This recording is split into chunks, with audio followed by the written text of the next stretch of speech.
basically, if you say to God, "Stop me if you heard this one," he does. And then there's this thing, Elisha. Elisha goes up, and then two kids come out, and they make fun of him. "Hey, you bald guy!" And then out of the woods come 42 she-bears and mauled 42 of them, actually. Okay, so bada bing, bada doom. Okay, now you have Job. Okay, so that's interesting because Job is saying, he questions, he's saying sort of enough already. And he's saying, "Make me know my transgression and my sin. Why dost thou hide thy face and count me as thy enemy?" And the Lord responds a little bit unusually, "Were you there when I laid the foundations of the earth? Tell me, who determined the measurements? Who stretched the line? On what were the bases sunk? When were the morning?" And he goes on and on. And so if I was Job, I would have come back with impressive, but sort of a non sequitur, don't you think? Okay, I understand, granted. And in the book, we have a few cartoons about Job. This is Ben Schwartz. It says, "At first I was teaching Job a lesson, but now I'm just messing with him." And then the Encyclopedia of Job by Roz Chast. "All my problems in overview. Quitted God. Reasons for testing me. What you have. My life now, 0, just in case you're curious." So the Bible, not really. Bible. Once we get to the Talmud, now we start to have questioning, right? And once you have questioning, and once you have doubt, and I think that's the one thing. Many things are good about Judaism, but the one thing is, it's the one religion that really has a problem with God and questions. I mean, every other religion is sort of, "Yes, sir. Whatever you say, that's fine." And the Jews are just trying to figure out the insanity of it all. And so, here's this cartoon from the New Yorker where Moses' 10 Commandments, and the caption is there a section at the bottom for comments? So yeah, this is the section. This is comments, right? And so this is 90. Here are these yeshiva bookers, and it's interesting because look at this guy. Something's going on with him, right? You just know. He looks a little like Marty Feldman. There's a slight quizzical look on his face and everything, like he's doubting. And of course, what they're doing is pilpul. They're the logic chopping. They're going over and over again. They're slicing and dicing everything. So here's a little thing from the Talmud. If a bird is found with 50 feet of a man's property, it belongs to him. However, if it is found outside those limits, it belongs to the person who finds it. But what happens if one of the bird's feet is within the limit and 1 foot outside of it? Well, that's crazy. Okay, that's right on the way to becoming a joke. Now, not really many real jokes in the Talmud, but by the time we get to, this is my cartoon about that. Act of God, no problem, we sue God. I think that has sort of a Jewish flavor, you know what I mean? So by the time you get to Sigmund Freud with jokes in his relation to the unconscious, it's an interesting book about psychoanalysis, but it also is a joke book. And all the jokes in the book, don't read it, it's too small, I'll tell you the jokes, or better versions of the jokes. By the time you get to this, 1905, already there are many Jewish joke books, and Jews are known as funny, not funny, humorous, witty, clever, biting. And so much of this humor is the complicated situation of Jews in relation to the Hasidim, in relation to the Orthodox Jews, and in relation to the assimilationists. But the wonderful character of the jokes, and I'll just retell them here because it's hard to read, is their crazy kind of logic that doubles back on itself. So in the first joke, it's something like the matchmaker brings the bride to the groom, right?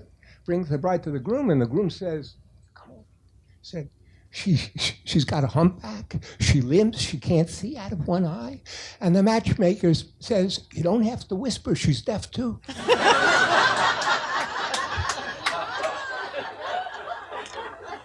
In the second joke, which I'll modify a bit, it's like,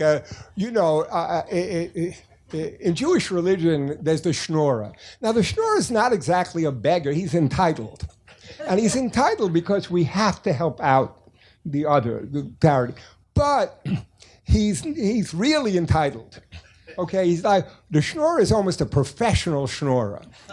And part of his professionalism is his wit. So that the schnorrer says, I'm not feeling well. I'm retelling. I'm not feeling well. And so his patron says, all right, go to a spa, feel better. So the patron goes to the fanciest spa in Vienna, and he sees the schnorrer is there at the fanciest spa. And he says, did you have to go to the most expensive spa? And the schnorrer says, when it comes to my health, money is no object. Another great joke is bridegroom joke again. The matchmaker brings the bridegroom to the house of the bride, and it's beautifully laid out. There's the furniture, the silverware, everything is just exquisite. And the bridegroom is a little suspicious. He says, maybe they borrowed all this stuff on loan, and they put it in this house to impress me. And the matchmaker, are you kidding? Who would lend anything to these people? So these are great jokes. Now, these are jokes that are in a way timeless because we understand it. Why are they timeless? Because the logic is timeless, okay? And so then when I was growing up, Jerry Lewis, Rodney Dangerfield, Buddy Hackett, Jackie Mason, Alan King, and there's my dad, Lou, Molly, and me, and we're all at Brown's Hotel. We went to the Concord, Grossinger's, and the Brown Derby, and at night you'd go and you'd listen to the comedians. And so... I'll tell you, I'm all right now, but last week I was in rough shape, you know? Now, last week I told my wife I need a home improvement loan. She gave me $1,000 to move out. I'll tell you, my wife is always something, you know? Well, the other day I called her up. I said to her, honey, I've been thinking about the last time we had sex. I'm getting excited. She said, who is this? I tell you, my wife, she never went for me. Well, the first time I called her up, she told me, come on over, there's nobody home. I went over, there was nobody home. So, and I also saw a Henny Youngman, the king of the one-liners. Pushing 50 isn't the problem, it's pulling 49. Look, children are just pathetic substitutes for people who can't have pets. I'm a citizen of the world, but I'm based in Bayonne. You know, I don't know what I'd do without her, but I sure like to find out. Well, those aren't Henny's cartoons, those are mine, okay? These are all cartoons I did for the New Yorker. And what I'm showing here is sort of the influence I had in growing up, subject to these rhythms, these kinds of jokes, how to make a joke. So those were all cartoons, not Henny Youngman's, mine. But when people ask me, how do you get ideas for cartoons? My answer is that I think of them.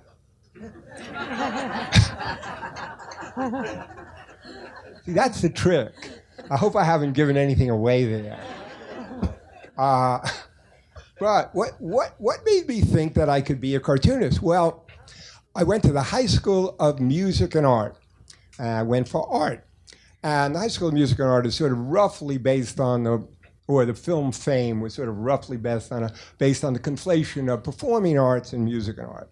Okay, so that's where I went. And that's me. I graduated in 1962. But look at this dude. Look at Edward Barak. He's got a pipe. Edward Barak has a pipe. And this is 1962 for that class photo. So with the miracle of the internet, I could figure, well, whatever happened to Edward Barak? He became the Dean of American Pipe Design. What focus? Even then, he knew. He knew. And I think, what happens if I had that kind of focus? I could have been the dean. Instead, I went from music and art to Syracuse University, where I majored in hair.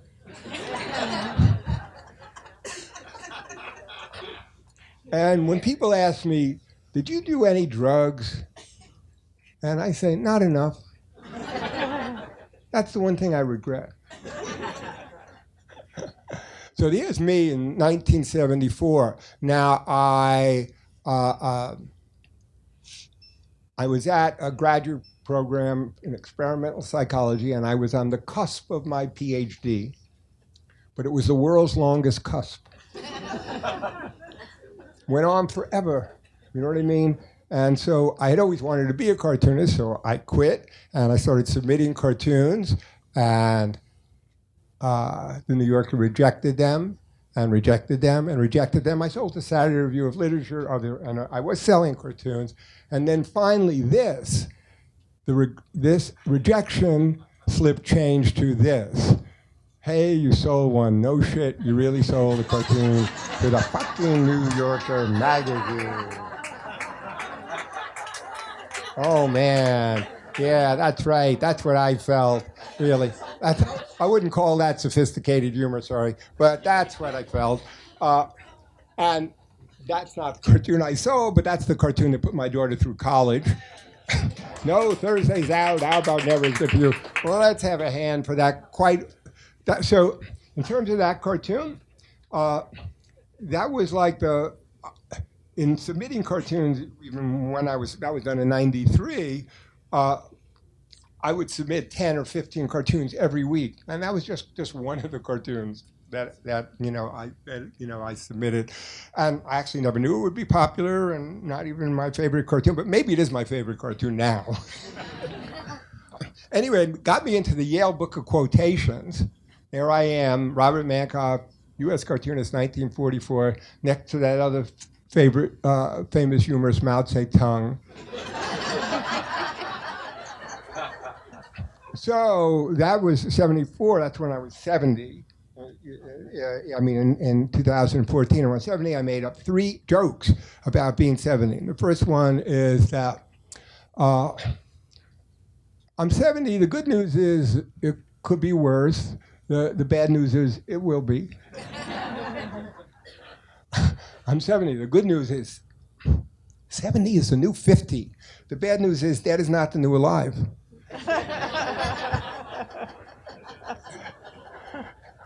And when you're 70 and you're a guy, you wake up stiff everywhere but where you want to be. So here are some of my cartoons. Hamlet's duplex. To be, not to be, all right? Now some of these are jokes. These are jokes. This is a joke. Now that's product placement. It's Viagra. I'm sorry, dear, I wasn't listening. Could you repeat what you said since we've been married?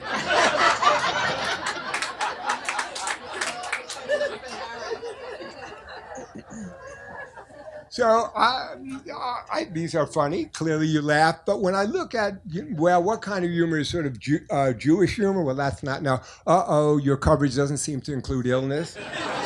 Contradiction.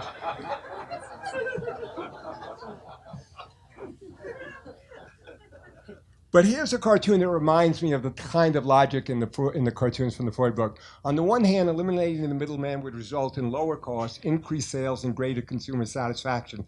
On the other hand, we're the middleman.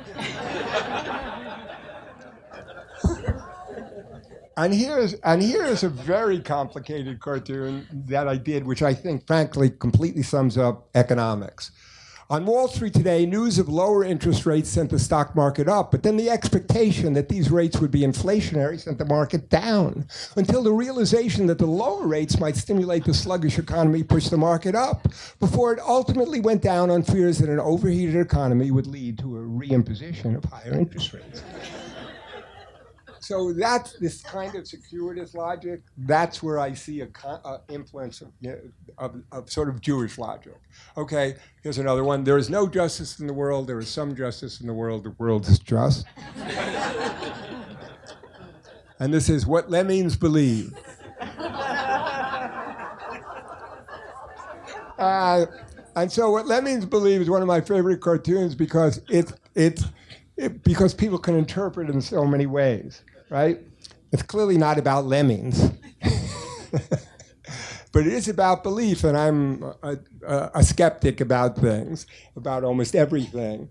And for me, this is, when people say, well, is it about a religion? And I say, well, it might be. I mean, because it might be sort of my view about religion is and all the conflicts in religion and the internecine warfare and the killing and the fighting is, it's all about who has the best imaginary friend. Anyway, in my memoir, okay, right here, there was a chapter called "I'm Not Arguing, I'm Jewish," which when I was courting my third, last, and best wife, Corey Scott Whittier, and I thought, she said, "Why are you arguing with me?" And that's what I said. But I'm not this Jewish. And remember, if you need anything, I'm available 24/6.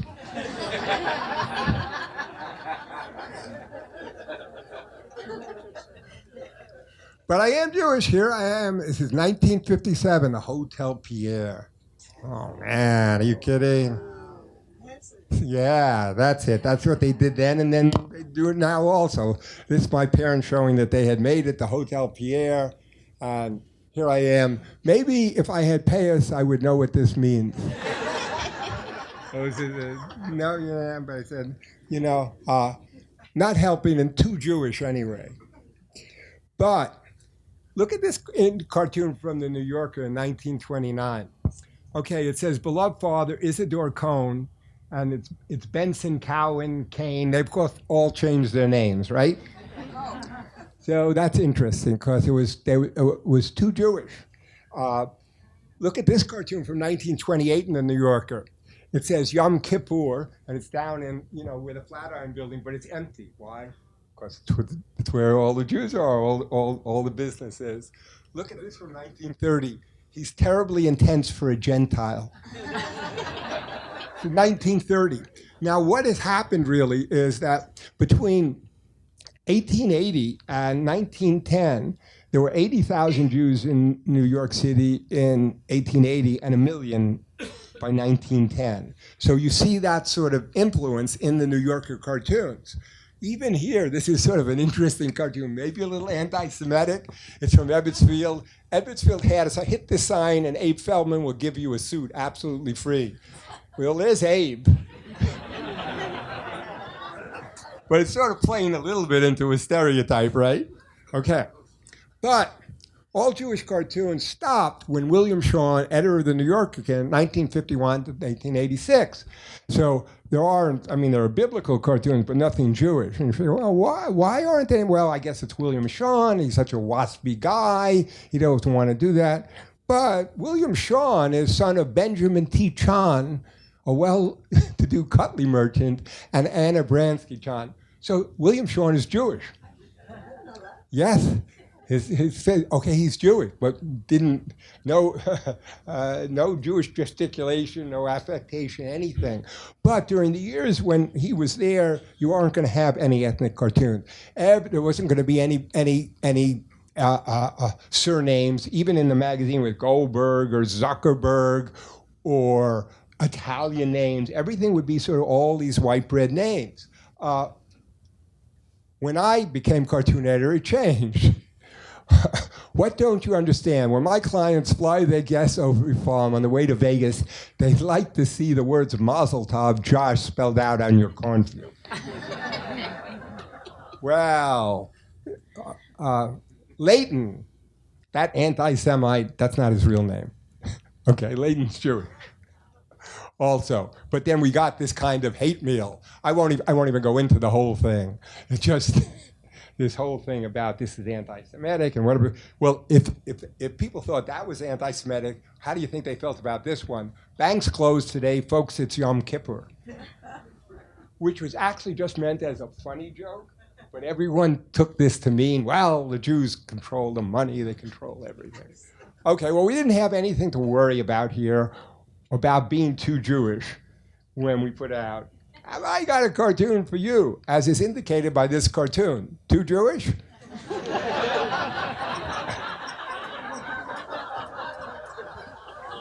No worries. Here's a great cartoon by Roz Chast called, I'll read it, Eve's Mom.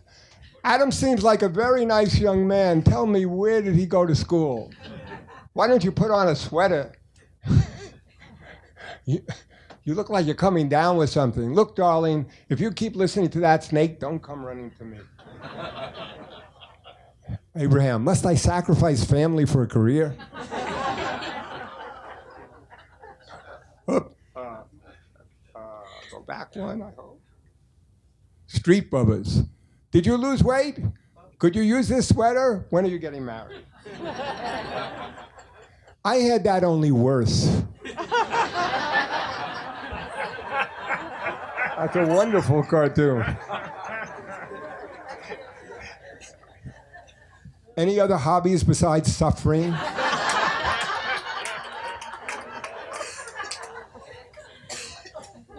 I'm not beached, I just don't swim on Saturday.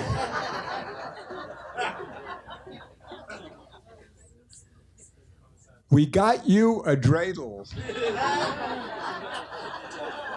Sort of disappointing, right? Go away, we're still Jewish. Kvetch dirty to me, honey.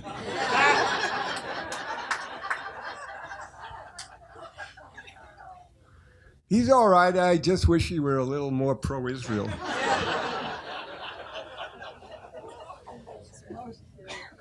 Boat christening, boat Chris.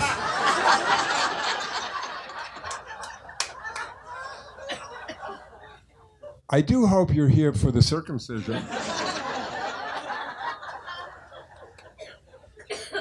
I still want grandchildren. It killed him to call.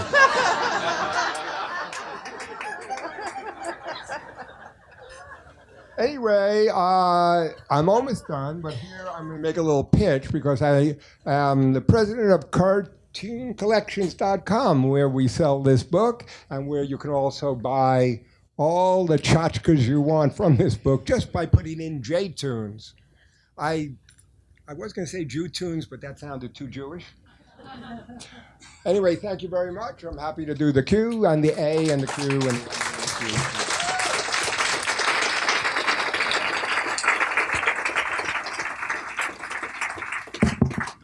Anybody have a question? Really? You think Right. Jewish cartoons will ever die out? Or no more material for them? I don't care what happens after I die. No, I mean, I think Jewish humor in general have become assimilated into the culture itself. Yeah, go ahead. I don't think everyone has to come up to just scream at the top of your lungs. I will. Yeah. I grew up in Borough Park in Brooklyn, and Buddy Hackett grew up about 2 blocks away. Can you reminisce about Buddy Hackett a little bit? Buddy Hackett, I mean, I saw him definitely at Brown's. All I can remember is the incredibly filthy jokes he told in the nightclubs. I mean, he was it was interesting because Buddy Hackett's an interesting comedian in that one of the ways to think about comedians, or has been said, is a comedian isn't someone who says funny things. He says things funny. So I think Buddy Hackett was that kind of comedian. Not every kind of comedian. It's like that. Yeah, go ahead. I have a couple questions in your role as editor Yeah. in New Yorker, kind of tied to this. One is, have you ever rejected a cartoon for being too Jewish? and what would that circumstance be? And I think it was about last month or so, there was a documentary on humor in the Holocaust. And it was a really, obviously kind of a sensitive topic. Have there been cartoons that have been too sensitive in that way as well? Well, I think that, one of in terms of being too Jewish, I mean, I can't, I mean, to me, the cartoon was not so much about being Jewish in a way, but about the custom. So the cartoons in the book that are Jewish related, I guess everything sort of depends on intent, right? So some of these cartoons, if they were done by Goyim, would be hate crimes.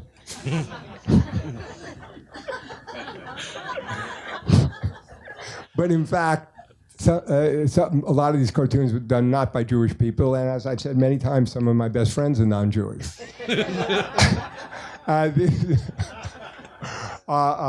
In terms of in terms of the Holocaust, of course, there is humor from the Holocaust. I mean, there's what's the joke? The joke is the two Jews are from Holocaust humor. Two Jews being Heshi and Moshe, they're being about to be executed. They tell them to put on the blindfold, and Heshi says, "I'm not putting on the blindfold." And Moshe says, "Don't make trouble."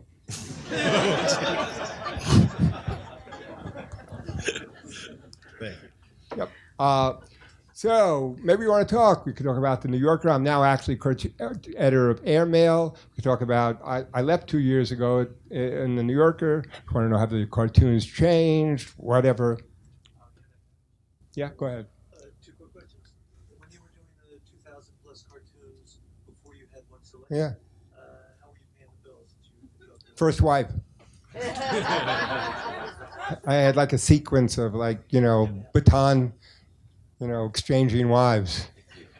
The second question is, with all the recurring artists over the years that you worked with, what was their success rate? Were they still sending in 100 and only getting 5 or 10?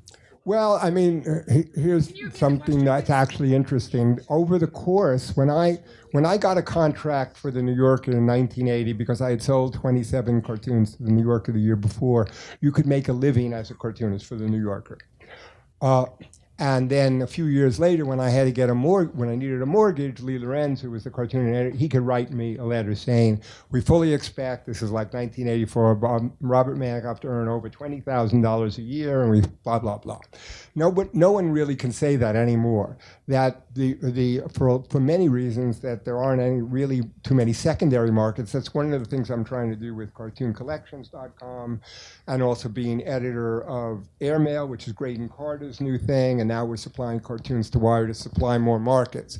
But the other thing that's happened is that I gave an interview about this to the Times, in that diversity is a completely legitimate criterion to have. So for a long time, most of the cartoonists doing in New Yorker were male, although there's always been there's been women cartoonists as well.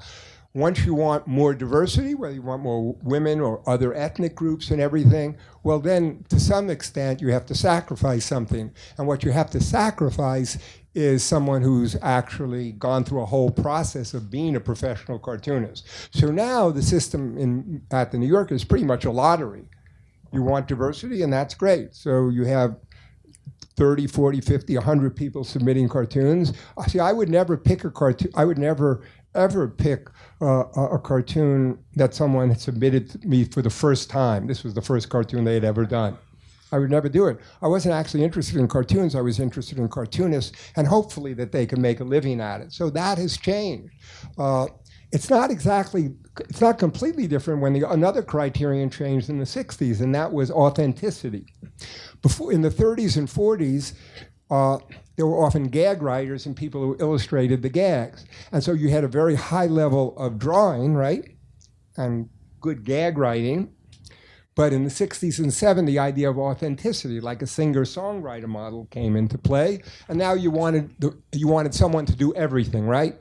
Well, then if you wanted authenticity, then some drawing ability would have to be modified. And Roz Chast is a wonderful and charming artist, but she's not Charles Saxon. Okay, so that has to be modified. Also, humor constantly evolves and changes, so that when you look at cartoons done in the 30s and 40s, they're jokes. They're jokes separate from the people. You don't know anything at all about the person from the cartoon. Now, in general, in comedy in general, in humor in general, you want actually the joke to be indicative of what the personality. So personality is much more important now than content. And me, I'm a content guy. Yeah, you have a question? Yeah, well, this sort of picks up on what you were just saying, because it seems as though in the New Yorker, the funniness of cartoons seems to sort of come and go in waves. There are periods when they're not so funny, periods when they're more funny.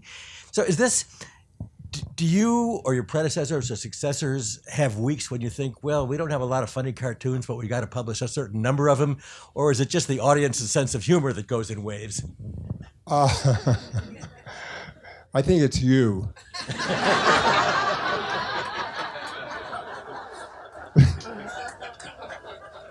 I think what actually happens is this. First of all, humor is enormously subjective, and that the cartoons that you absolutely like, someone else would not. I mean, a good example is the caption contest, which I created, and which is judged now sort of algorithmically, which means that everyone gets to vote on it, right? Well, if you look at the cartoons the captions that win, that a lot of people think are funny, just as many people rate them as unfunny. Just as many people rate them as unfunny as funny. When you're in a group like this, and there's the contagion of laughter and sort of consensus, that happens. Separately, that happens. But also, I will say of the cartoons in general, that when you're a connoisseur of something, you start to like, your taste starts to move away from common taste. And actually, that's a danger in being a cartoon editor or any kind of editor, in that you will start to get bored with what most people like. You'll get bored with what most people like, and so it's almost assured that you will start to separate from your audience. And I think that's really the balance. Okay, thank you. Yeah, I'm. Okay, well, right here. Thank you. Do you find a difference between Israeli humor, being Jewish there, and American or other people in the diaspora? Well, my vast travels in the diaspora just extend to New Jersey, where I find the humor almost unintelligible. So. Well, I mean, that was an interesting question, because one of the discussions was that once you had Israel, once you didn't have the Jews being persecuted, but see, it worked out. We still got persecuted, so it worked out. But once you had Jews not being, in the culture now to have their old culture, that you wouldn't have humor. Of course, you do have humor. I think it's a different kind. I mean, but honestly, I do not know. Do you? I have a question over here, please. Sure. Do you ever get concerned about the possibility that writing jokes that play on Jewish stereotypes? I'm thinking about the bank that closes on Yom Kippur, gives license to non-Jews to tell jokes or stories that play upon those same stereotypes, but from a different motivation. I'm thinking of Donald Trump going to the Republican Jewish coalition when he was a candidate and saying that they wouldn't support him because he didn't want their money. I don't worry about giving license to people to make these jokes as long as I'm issuing the licenses. Honestly, I don't worry about things like that. There's so many real worry. Okay, wait a second. You gave someone who was anti-Semitic a license to tell. Well, okay, that's good, because otherwise they wouldn't be doing anything. They'd be fine. I just gave them the license, and now you find them doing it. Or what Donald Trump? Those things are in the culture. The idea of like restricting your speech or I wouldn't even give the speech, because there might be someone out there right in this audience I might be giving license to. I don't want to do that. So, no, I don't care about that, to be blunt. Yeah. Is there any other ethnic group that allows it, that engages in the kind of humor that Jews tend to make about themselves? Can you repeat the question if someone doesn't come up to the mic? Yeah. In terms of this self-deprecating humor, I think certainly the Jews are champions of that. But certainly African-American humor But in the same way, Dave Chappelle and Chris Rock tread in that same territory where they're accused there of giving license or Jews who make jokes about self-hating Jews. I mean, Larry David has a great quote. He said, I am self-hating, but not because I'm a Jew.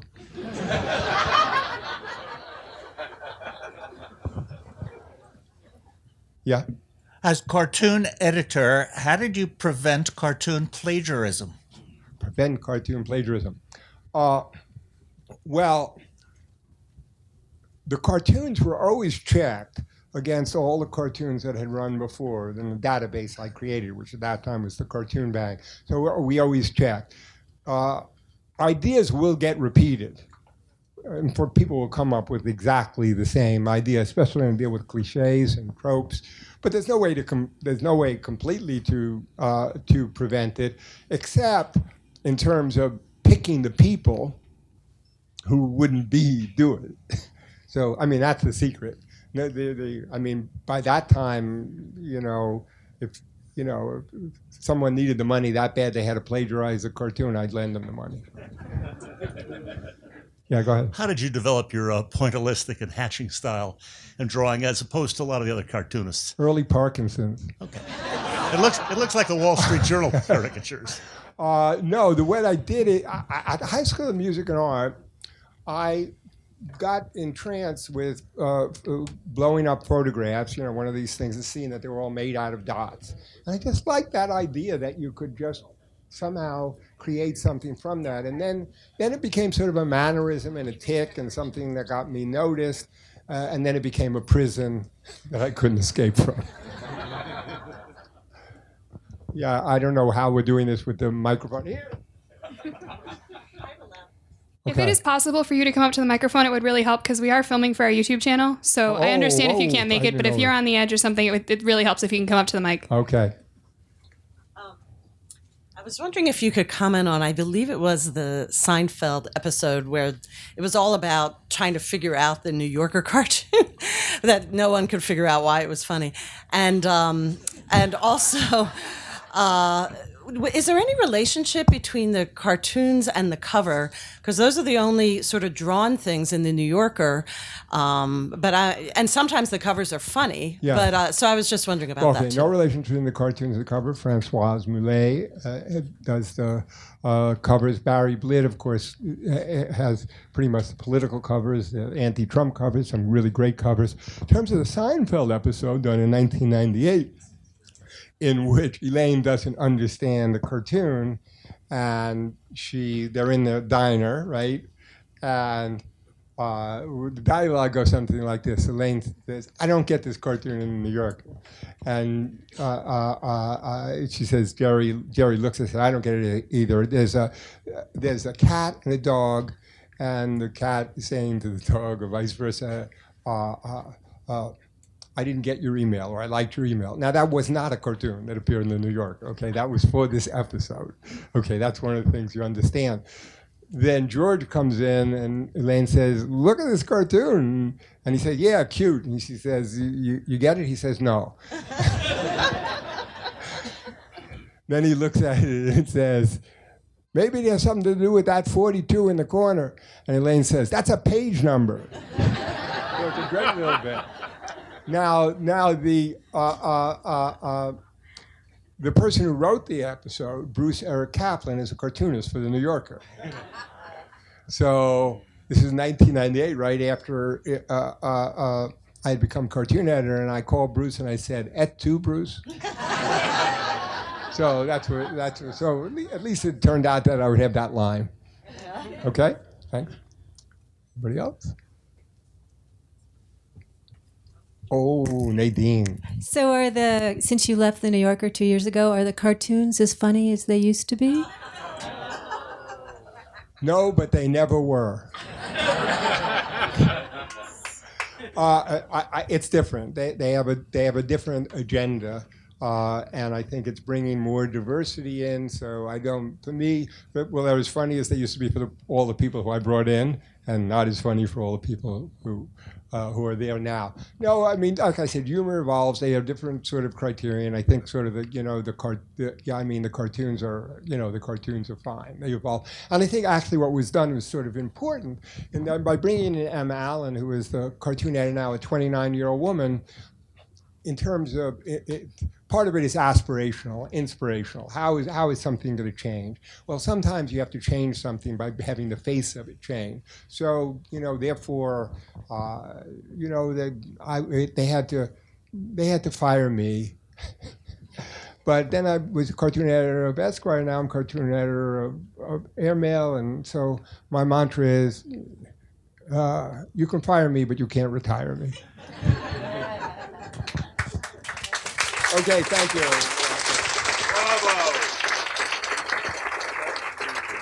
Bravo.